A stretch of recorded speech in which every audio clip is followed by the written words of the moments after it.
여러분 안녕하십니까? 지난주 동안 잘 지내셨습니까? 오늘은 고등수의 교육이야기 13주차로 초기 스콜라주의 신학자 글부터 배우도록 하겠습니다. 11세기에 스콜라주의 본격적인 시대가 시작이 됩니다. 전통의 권위와 나란히 수많은 모습을 지닌 전통에 대해 비판적으로 규명하는 이성이 등장합니다. 수용성과 생산성이 서로 뒤섞여 있어서 온 자료에 대한 선택과 강조의 필요성이 대두가 되었습니다. 신플라톤주의와 아리스토텔레스주의의 전체적 대립은 중세 시대에 어느 정도 인식되었습니다.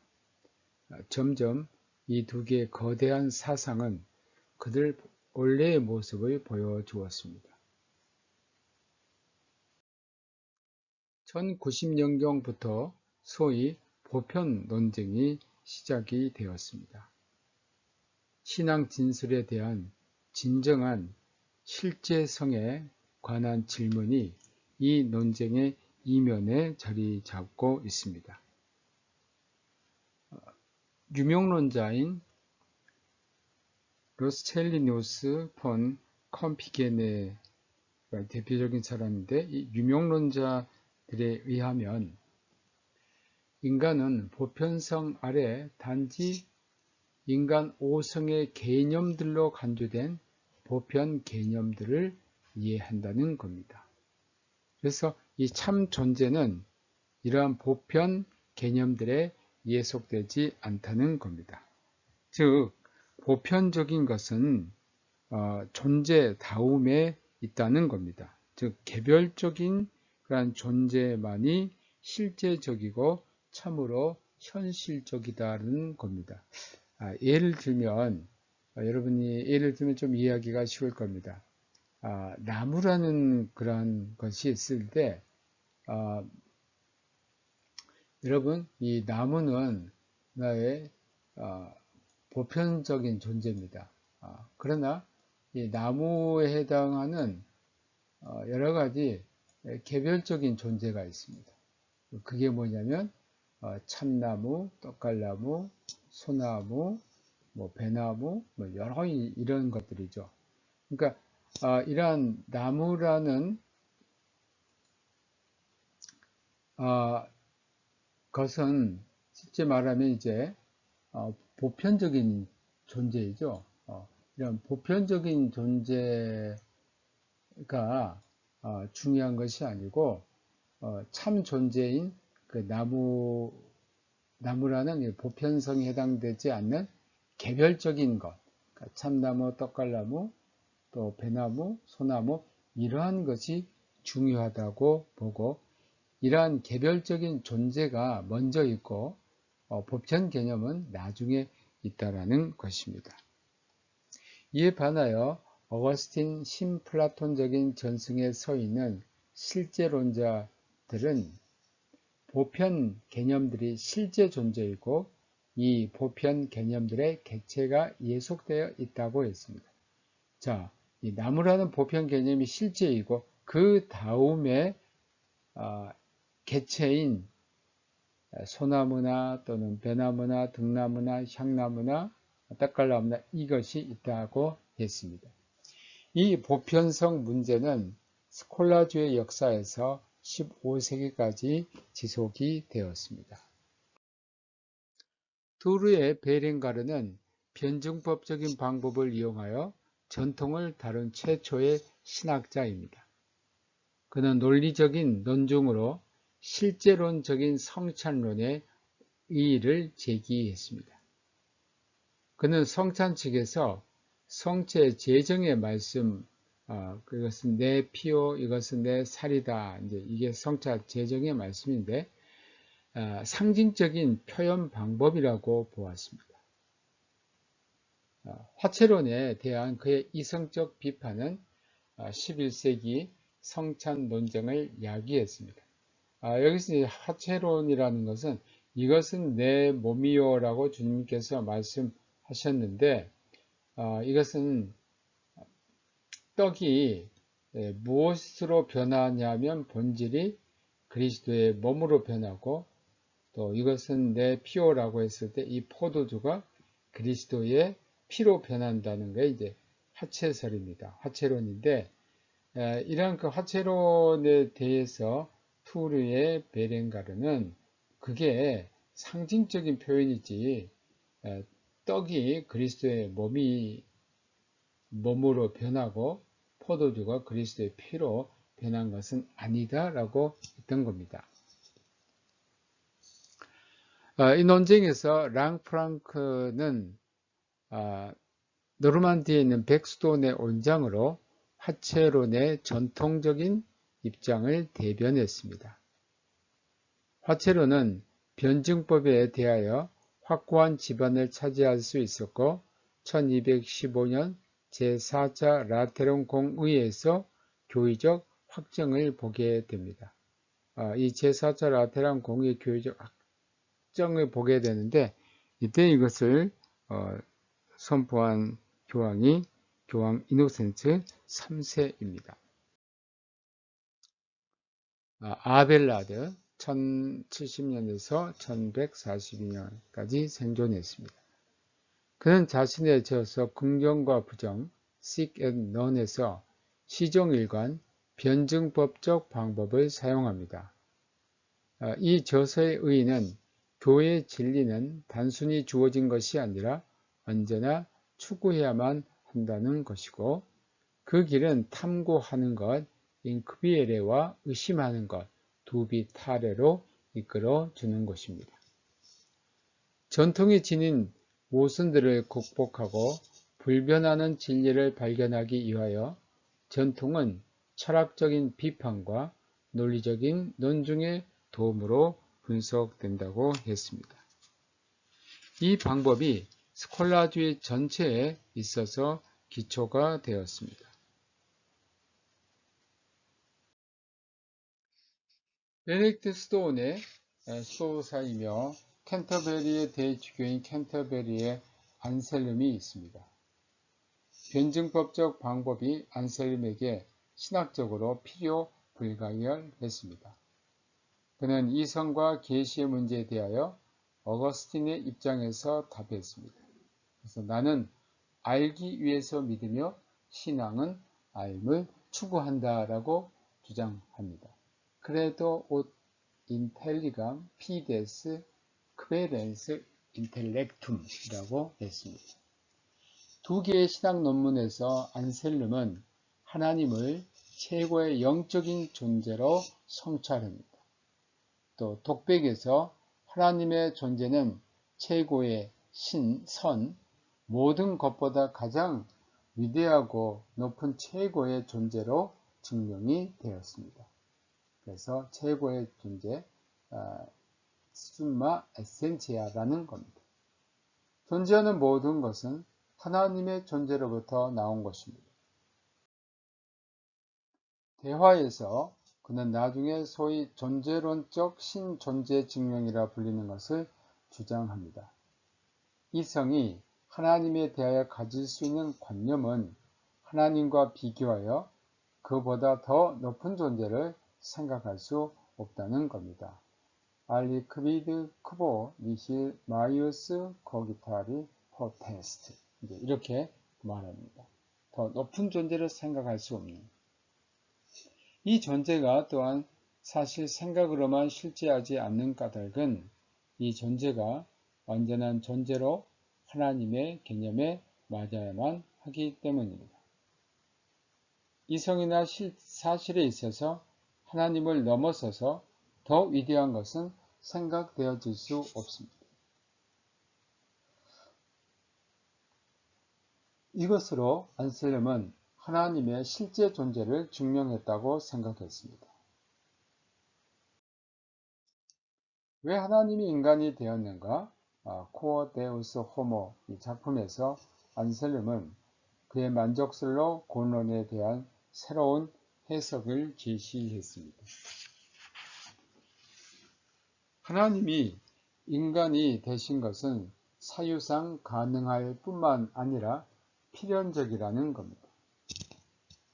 안셀림의 제2회는 어거스틴으로부터 온 것으로 죄란 하나님께 속한 영광을 실제적으로 빼앗은 것입니다. 여기에 결정적인 것은 하나님의 영광에 관한 개념입니다. 하나님의 영광은 인간의 죄로 인하여 아주 심한 상처를 입었습니다. 그리하여 그에 따른 형벌이나 보상이 있게 됩니다. 그러나 보상, 사티스팍치오만이 하나님의 영광을 원상으로 복원할 수 있는 겁니다. 그러니까 여기에서 이제 하나님이 지금 인간을 벌하자니 어떤 것에 대치가 되냐면 하나님의 사랑과 대치가 되는 겁니다. 그러니까 인간이 죄를 범했으니까 인간은 벌을 받아야 되죠. 근데 벌을 받지 않기 위해서는 어떤 누군가가 보상을 그 벌 받는 것을 보상을 해줘야만 합니다. 그렇게 이 보상이 됐을 때 하나님의 영광이 온상으로 회복될 수가 있는 겁니다. 그러니까 하나님이 인간을 벌하자니 이것은 하나님의 사랑과 서로 맞지 않고 또 인간을 벌하지 않자니 하나님의 공의와 맞지 않는 겁니다. 그러니까 이러한 상황에서 인간이 받아야 할 그러한 벌을 대신 받고 거기에 대한 사티스팍지오, 그 보상 또는 만족을 시킴으로써 하나님께서 모든 것이 충족되는, 그러니까 하나님은 사랑이시고, 왜냐하면 인간을 벌하지 않았기 때문에. 근데 하나님은 공이시고, 왜냐하면 인간이 분명히 죄를 범했으니까 벌을 받아야 되는데 그 벌 대신 다른 사람이 그 벌을 받게 하심으로 이러한 이제 도식이 성립하는데 그게 바로 이제 예수 그리스도의 십자가에서 죽음입니다. 이 십자가에서 그리스도의 죽음은 하나님이 더 이상 보상을 바라지 않는 자발적 희생이며 잉여의 공로입니다.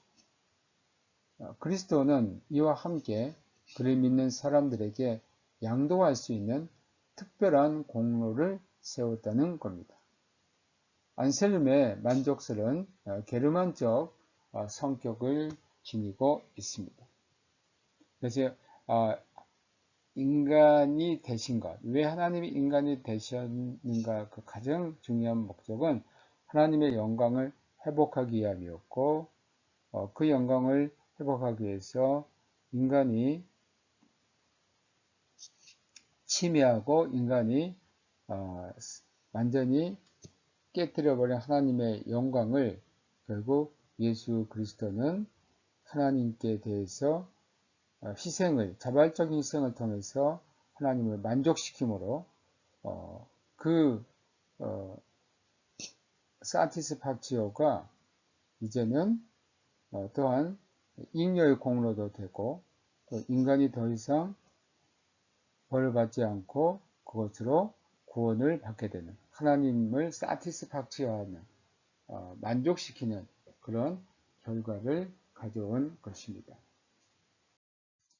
위대한 시크파 스토사이며 신비주의자인 클레르보의 베른하르트는 이성적 비판과 변증법적인 방법을 배격했습니다. 이성적인 인식이 아닌 하나님의 의지 안으로 인간 의지의 겸손으로 가득 찬 접합이 신학적인 과업의 조건이었습니다. 이것이 베르나르트가 성 비토르의 휴고와 연결시킨 신비적인 인식이며 신심이었습니다. 세상에 계시고 고난받는 그리스도의 모습에 초점을 둔 베르나르트적인 순환의 신비 외에 파리 부근의 어거스틴 스토어에 성당 참사의 재단인 성 빅토르에서 소위 아레오파기타적인 신비주의의 개혁이 등장합니다. 이 신비주의적인 그 아레오파기타적인 신비주의 그 개혁이라는 것은 기독교적 신비주의로 파악할 수 없는, 이것은 이제 기독교적인 신비주의로 파악할 수 없는 하나님을 바라보는 것에서, 즉 형이상학적인 것에서 절정을 이루며 영혼과 신의 범신론적 경건주의를 위협하는 그 신비주의를 아레오파기타적인 신비주의다라고 말합니다. 그래서 이 신비주의에서 신자는 교회 성례전들의 도움으로 순결과 조명의 단계를 넘어 황홀의 경지에서 하나님을 볼 수 있는 데까지 도달할 수 있다는 겁니다. 이러한 신비주의는 12세기에 특히 수녀원을 중심으로 널리 퍼졌습니다. 이 수녀원에 널리 퍼진 그 아레오파기타적인 신비주의의 대가는 빙옌의 힐데가르트라는 수녀가 있습니다. 볼로냐 출신의 수도사 그라치아는 1140년경 규범들의 모순에 대한 일치 컨코르단치아 디스코르단치움 카노눔이라는 저서를 냈습니다. 이것은 통용되는 교회 법규의 모음집입니다. 소위 그라치안의 교령은 법령집의 주요부가 되었습니다. 다음으로 스콜라주의 전성기의 신학자들입니다. 대학들과 탁발수도회들의 형성, 그리고 아리스토텔레스의 모든 것과 만남과 더불어 1200년경 스콜라주의는 신학체계의 형성에 있어서 최고점에 도달했습니다. 스페인 아랍 그리고 유대 종교 철학자인 코르도바의 아베로에스와 모세스 마이모니데스는 그리스도교 신학의 아리스토텔레스와 관련된 모든 것을 범신론적인 해석 안에서 중재한 사람입니다. 중세 전성기의 신학자들 스콜라주의에는 두 개의 학파가 있는데 하나는 프란시스파요, 하나는 도미니크 파입니다. 여기 이제 프란시스파의 주요 학자는 알렉산더 할레시우스, 또 보나벤투라, 둔스, 스코투스가 있고 도미니크 파에는 아이베르투스 마그누스와 토마스 아퀴나스가 있습니다. 알렉산더 할레시우스는 1245년에 사망했고 아리스토텔레스와 관련된 전반적인 지식을 소유한 최초의 스콜라주의 신학자입니다. 그는 아리스토텔레스의 철학을 어거스틴의 근본 사상과 연결시켰습니다. 그에게 있어서 신학은 인간의 의지, 볼론타스에 대한 신적인 조명, 즉 일루미나치오 그라치에를 통해 성취되는 하나님에 관한 인식입니다. 이 프란시스파 상상 중요하게 얘기했던 것이 바로 인간의 의지입니다. 볼룬타스입니다. 이 볼룬타스가 이제 하나님으로부터 그 빛을 받게 되고 그래서 하나님에 관한 인식에 도달하게 된다는 겁니다. 이러한 주장으로 알렉산더는 소위 주의주의라는 프란시스 학파의 창설자입니다. 여기서 이제 주의라는 것은 그 의지를 주장하는 그런 것을 말합니다. 그래서 오성에 앞선 의지의 그 상위를 이야기합니다. 그 의지가 오성에 앞서 있다라는 것이죠.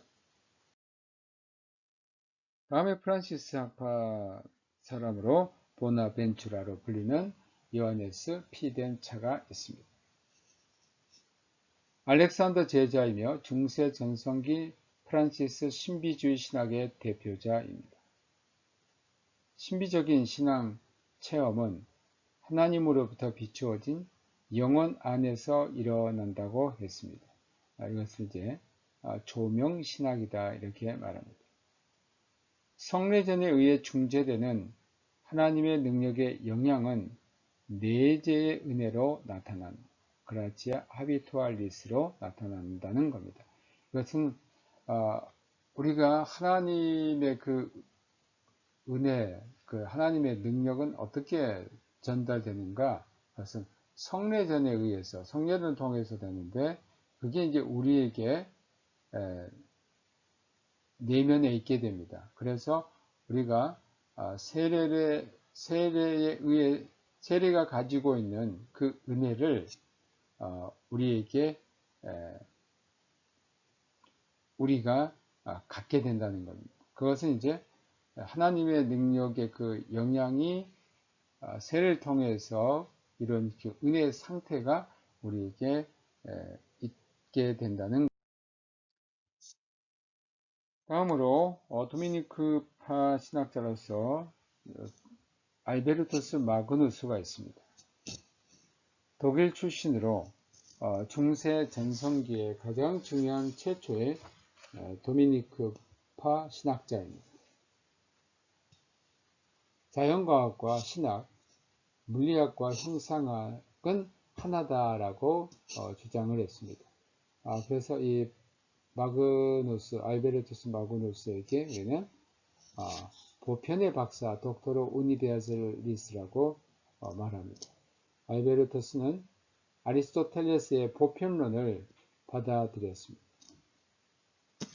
최고의 총괄하는 개념들로 보편성은 하나님의 영 안에 있는 우두머리 관념들입니다. 안테렘.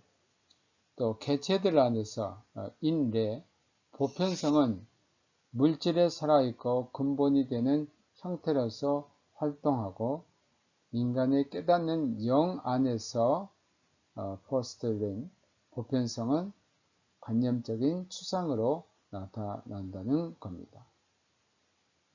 그래서 쉽게 말하면 아까도 제가 나무에 대한 이야기를 했는데 그 나무다 하면 우리가 나무는 이런 것일 거다 하고 어떤 추상으로 나타납니다. 그 다음에 이제 개체가 등장하죠. 참나무, 소나무 이런 개체적인 것들이 등장하겠죠. 네. 이 보편성은 관념적인 추상으로 나타나는 것입니다. 알베르투스 마그누스는 아리스토텔레스의 인식론을 따랐습니다. 그는 온건한 실제론을 지지했습니다. 개념이란 하나님의 영 안에 있는 관념이며 개체 안에 있는 형태라고 했습니다. 그는 신학과 윤리에 있어서는 어거스틴의 입장을 따랐습니다. 토마스 아퀴나스, 가장 중요한 스콜라주의 신학자입니다. 알베르투스 마그누스 밑에서 파리와 쾰른에서 공부했고 이탈리아와 파리에 있는 여러 학교에서 가르쳤습니다. 토마스는 중세 전성기 어거스틴과 아리스토텔레스의 두 개의 위대한 전통들이 어떤 관계를 가지고 있는가에 대한 근본 문제에 대하여 예리한 숙고를 거치고 이 두 가지의 통합이 가능하다고 답변합니다. 그는 진정한 아리스토텔레스의 발견으로 철학적이고 신학적인 사고의 내용적인 다양성을 견지했습니다. 이게 이제 이중 진리의 문제입니다. 신학과 철학. 이것은 토마스에게서 조화로운 이중충을 이루고 있습니다. 철학적인 통찰에 관한 물음에서 그는 아리스토텔레스를, 이와는 달리 신학적인 물음에 있어서는 어거스틴의 전통을 따랐습니다.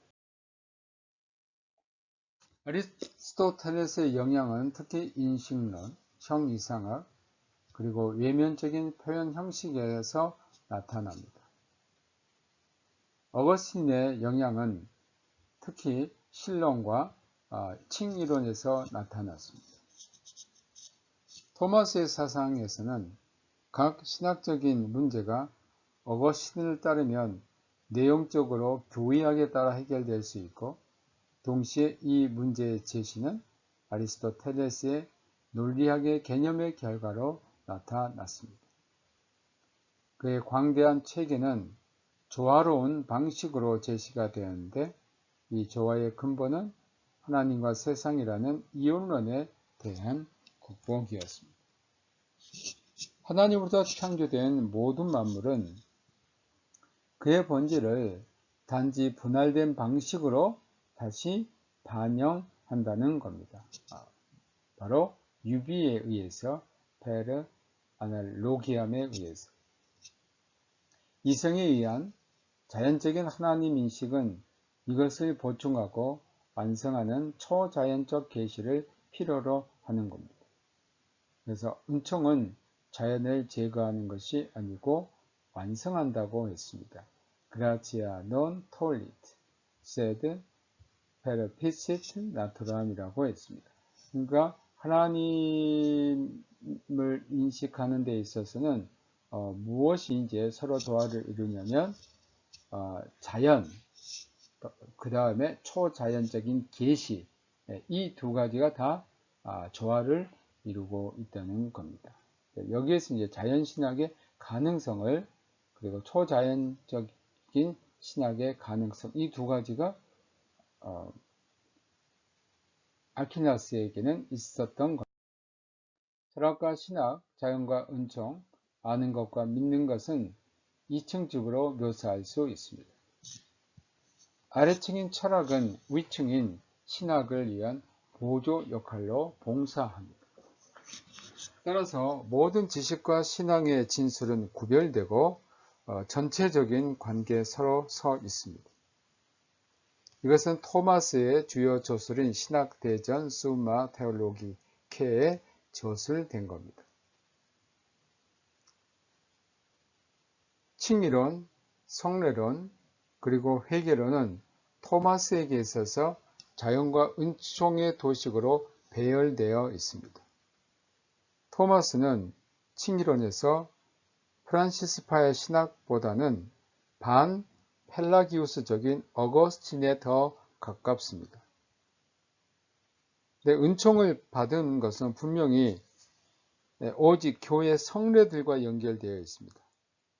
그래서 우리가 은총을 받는 것은 교회 성례전, 즉 우리 프로테스탄트 신학에서는 성례전이라면 세례와 성만찬인데, 이것을 통해서 은총이 우리에게 주어지는 겁니다. 그렇기 때문에 성례에 참여하는 것은 구원의 필수적이었습니다. 토마스 신학에는 13세기 교황교회의 주된 입장이 반영되었습니다. 다음으로 12세기 청빈운동입니다.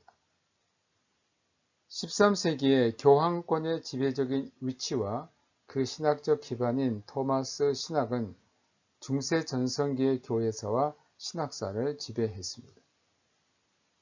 그러나 경건의 역사도 이 시대의 전체의 모습에 물론 포함되어 있습니다.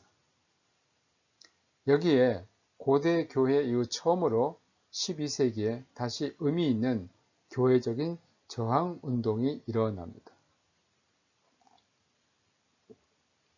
이 운동은 교황교회 안에 있는 부와 세속적인 권력을 표적으로 삼았습니다. 예수와 그의 사도들의 청빈한 삶이 이 운동의 중심에 있었으며, 세속화된 교회에 대한 비판적인 척도가 되었습니다. 이미 베르나르드의 시대의 설교자인 브레스치아의 아르놀트는 1147년부터 로마에서 사도적인 청빈을 부르짖었습니다. 시크파이스트 원장인 피오레의 여하김은 또 3시대론을 주장합니다. 그래서 성부의 시대, 우선 구약, 성자의 시대, 예수 그리스도가 오심으로, 그 후에 성령의 시대, 이것은 베네딕트로부터 시작되고 1260년에 성취된다고 했습니다. 12세기에 가장 탁월한 양대 청빈 운동은 카타리파와 순결파와 왈도파입니다. 이 카타리파, 이것은 순결한 자들이라는 뜻이며 이단으로 판결을 받았습니다. 이들의 이론적이고 영지주의적인 사상의 총체는 고대 시대까지 거슬러 올라갑니다. 그래야 이들은 신마니교도라고 불립니다. 이들은 순결한 교회를 요구하고 죄에 매여 있는 세상과 단절을 통하여 결혼, 교회 성례전들, 또 성화, 성인, 그리고 성유물들을 거부했습니다. 엄격한 또 금욕을 실천했습니다.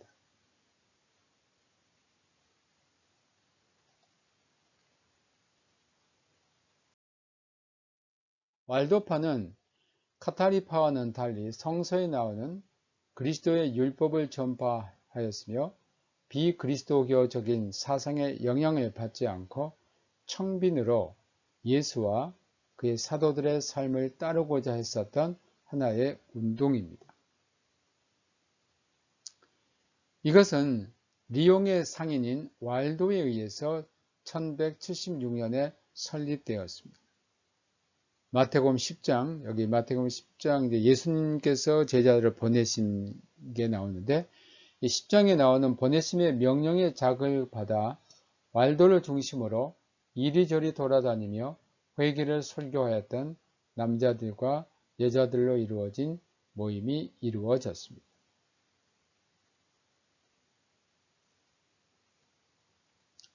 급속히 빠른 속도로 퍼진 이 운동은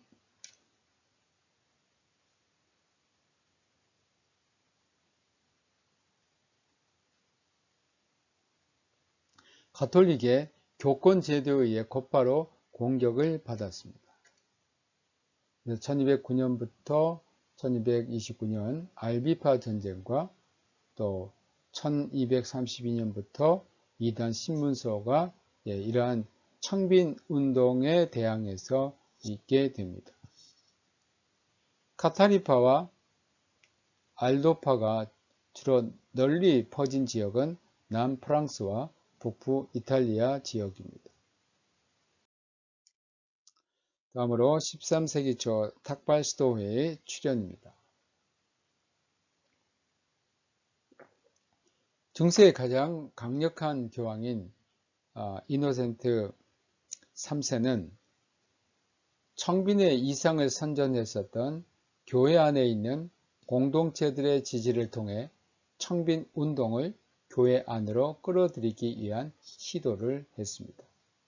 이 청빈의 이상을 선전했던 앞에 있었던 카타리나 왈도파는 교회 밖에 했었던 운동인데, 이제 이런 청빈 운동을 교회 안으로 끌어들이기 위한 시도를 했던 교황이 이노센트 3세입니다. 13세기 초반 특히 탁발스토회들은 이 목적을 달성했습니다. 그래서 탁발이라는 것은 구걸한다는 뜻입니다. 확장되어가는 도시들과 관련하여 하나의 새로운 상황이 탁발스토에 의해 스토온 역사에 발생합니다. 수도사들은 스토온에서 운동 생활에 더 이상 얽매이지 않고 유랑하면서 도시민들을 위해 특히 목회와 설교에 전념했습니다. 그들은 완전한 무소유를 실천함으로 예수와 그의 제자들의 가난한 삶을 따랐습니다. 교황이 이 새로운 스토해들에 대해 장려하자 청빈 운동이 교회로 흡수됩니다. 도미니크 스토해 또는 설교자의 오르도 프라토름 프레디카토름, 약자로 OP를 씁니다. 이 도미니크 스토해 또는 설교자의 이것은 스페인 사람 도미니쿠스에 의해서 설립이 되었습니다. 그는 자신의 주요 과제가 설교였고, 대학교에서 신학, 그리고 교회 가르침의 순수성 유지와 이단으로부터 보호를 위한 이단 신문의 협력에 있음을 발견했습니다. 그래서 1232년 교황 고레고리 9세 때 이단 신문서가 창설되었는데, 이 이단 신문서에 이제 주로 활동했던 수도사들은 도미니크 수도의 수도사들입니다. 청빈운동은 또한 많은 부분에서 종교적인 여성운동이었습니다. 여성들을 교회에 수용하는 것을 촉진하기 위해 수많은 도미니크 수녀원들이 세워졌습니다.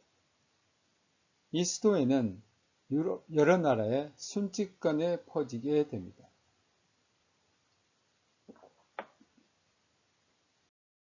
다음으로 프란시스 수도의 오르도 프라트룸 미니오름,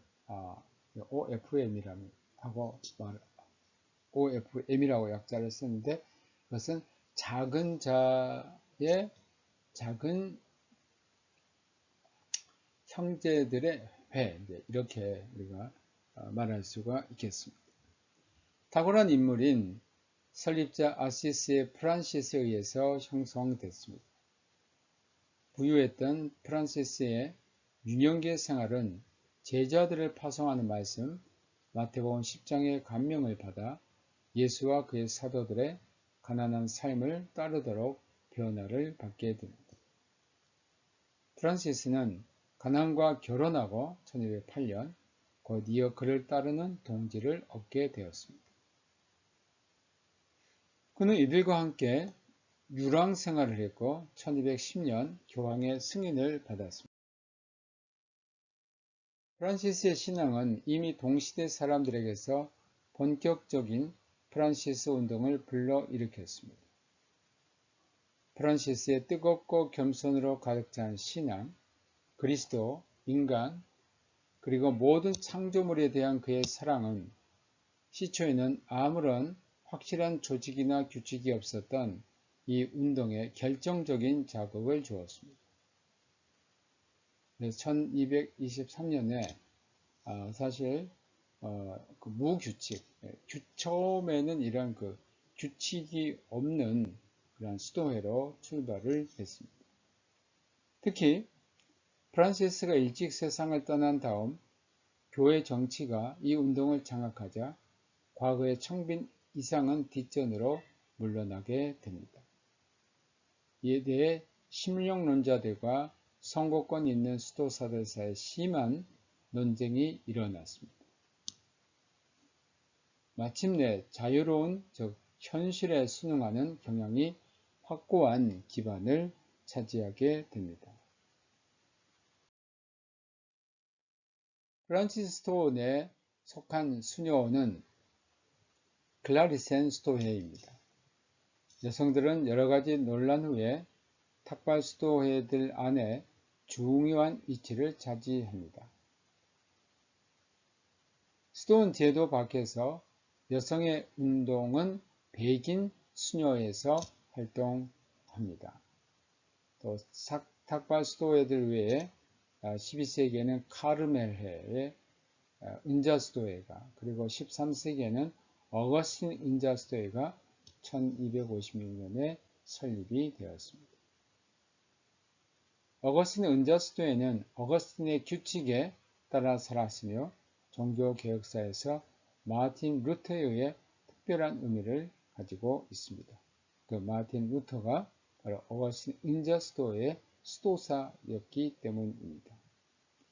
여기까지 우리가 스콜라주의, 신학, 신비주의, 그리고 중세의 경건심을 마치도록 하겠습니다. 다음에 이제 중세 후기 전체적인 내용에 대해서 말씀드립니다.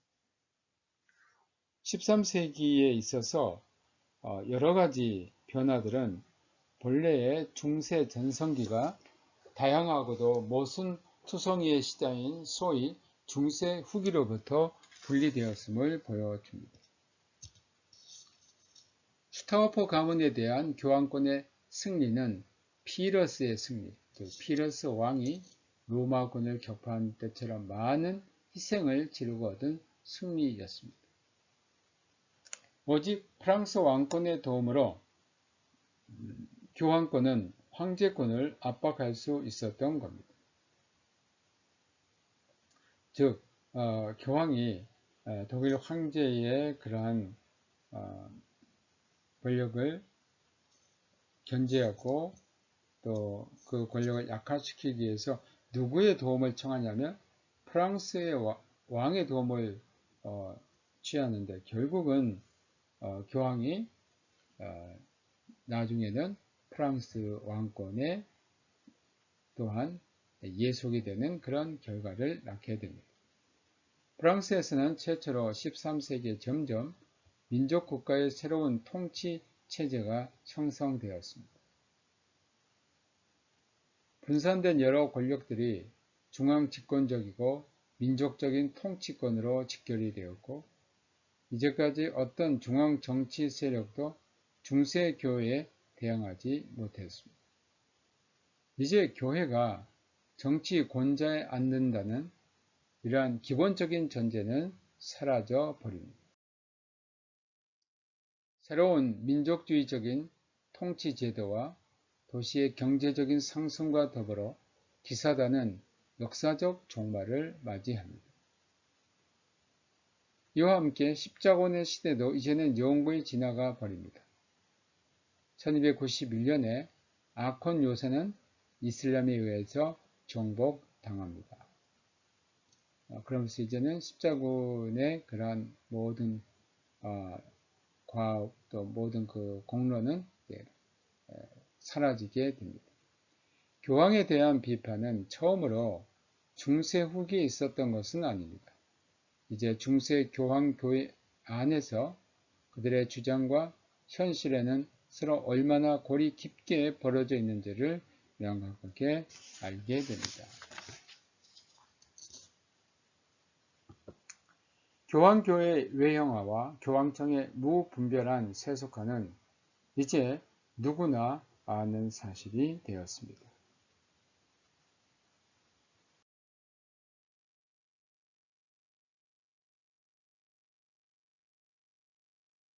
새로운 교황청주의 또는 교황주의와 공의주의 사이의 반목은 대개혁공의회가 15세기 초반에 공의주의 이상을 뒷받침하기 전인 14세기에 이미 나타났습니다. 개혁공의회는 교황청의 가장 심각한 위기인 1378년 1회 교황청 분열의 그 배경을 가지고 있습니다. 이 1378년 1회 그 교황청 분열이라는 것은 교황청이 두 개의 교황청으로 나누어지게 되는데 하나는 로마의 그러한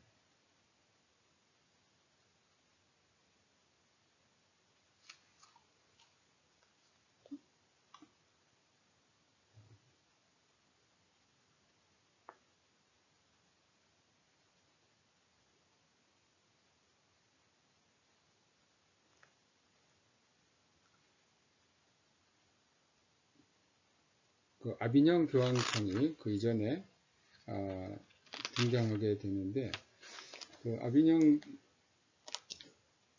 교황청 측과 1309년부터 1377년까지 이제 아비뇽 교황청이 등장하게 되고 또 그 이제 이후에 사실 그 교황청이 계속 분열을 하게 됩니다. 근데 그게 결국은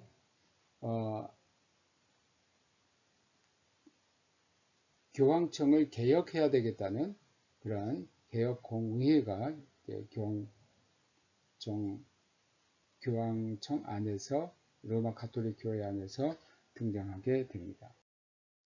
종교개혁 전야에 르네상스 교황청은 율리우스 2세, 알렉산더 4세, 레오 10세 이 르네상스 교황이라고 하는데 모든 점에서 안정되었고 일반적으로 외관상으로는 논쟁할 여지가 없었습니다. 프랑스 국가교회가 로마 교황청에 대하여 갈리아인의 자유를 방어했었던 프랑스와는 달리 독일 제국에서는 모든 개혁 방안이 멈춰 있었습니다. 1448년 비인 협정은 개혁을 수포로 돌아가게 했습니다. 로마 교황청의 독일 교회에 대한 세금 수탈과 압박은 종교개혁 운동 직전 특히 수십 년 동안 증대했습니다. 이렇게 로마 교황청이 독일 교회를 압박할 수 있었던 것은 프랑스와는 달리 프랑스는 이제 중앙 집권적인 그런 왕권이 발달하게 되는데 독일은 수많은 크고 작은 나라들로 분열되어 있었기 때문에 로마 교황청은 독일이 가장 세금을 또 걷어냈고 압박할 수 있는 좋은 그런 상황에 있었던 겁니다. 1456년 프랑크푸르트 군주회의 이래로 독일 귀족들은 제국의회에 계속 반복하여 독일 민족의 부담을 상정했습니다. 독일 제국의 개별 지역들에서는 몇몇 군주들이 자신들만의 독자성을 확보할 수 있었습니다. 바로 이것으로 지역 교회 제도 란데스 키르헨툼의 시작은 종교 개혁보다 더 빨랐던 것입니다.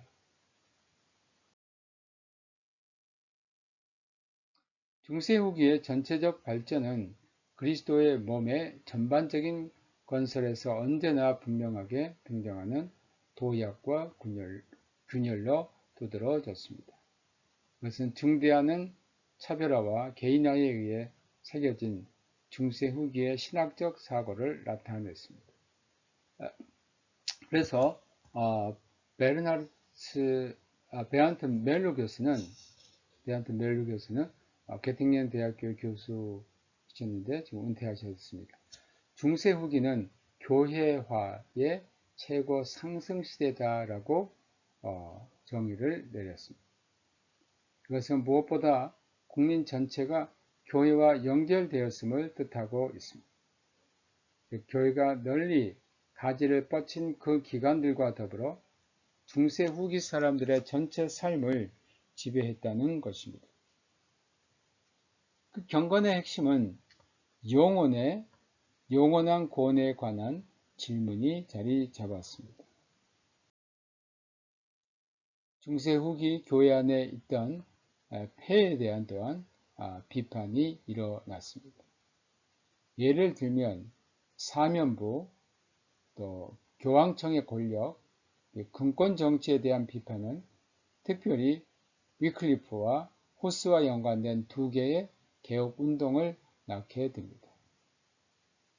정신사적으로 본다면 종교개혁 이전에 두 가지 운동이 있었습니다. 그 하나는 르네상스, 또 하나는 인문주의입니다. 그리고 중세 후기의 경제사와 사회사에 있어서 초기 자본주의적인 경향은 이 시대의 경건에 영향을 주었습니다. 오늘 여기까지 하고요. 다음 시간에 주요 항목들을 우리가 배우겠습니다. 다음 시간까지 배우면 우리가 1학기의 모든 그 계획했던 진도를 다 마칠 수 있게 되고, 그 다음 주, 그러니까 7월 2일에 우리가 학기 말 고사를 대면으로 치르도록 하겠습니다. 자세한 상황은 다시 여러분들에게 공지를 해 드리겠습니다. 기말고사 시험은 객관식 시험을 치고 OX, 또 사지선다형, 단답형 이런 형태의 객관식 시험을 치는데 35문제가 출제됩니다. 여러분이 잘 준비하시기 바라고, 그 범위는 지난번 중간고사 이후부터 우리가 치르게 됩니다. 여러분들이 잘 준비를 하셔서 시험에 좋은 성적을 거두시기를 바랍니다. 범위는 고대 교회의 그리스도론적 질문부터 중세 후기 다음 주 배우는 것까지입니다. 네, 건강하게 여러분 잘 지내시기를 바랍니다. 안녕히 계십시오.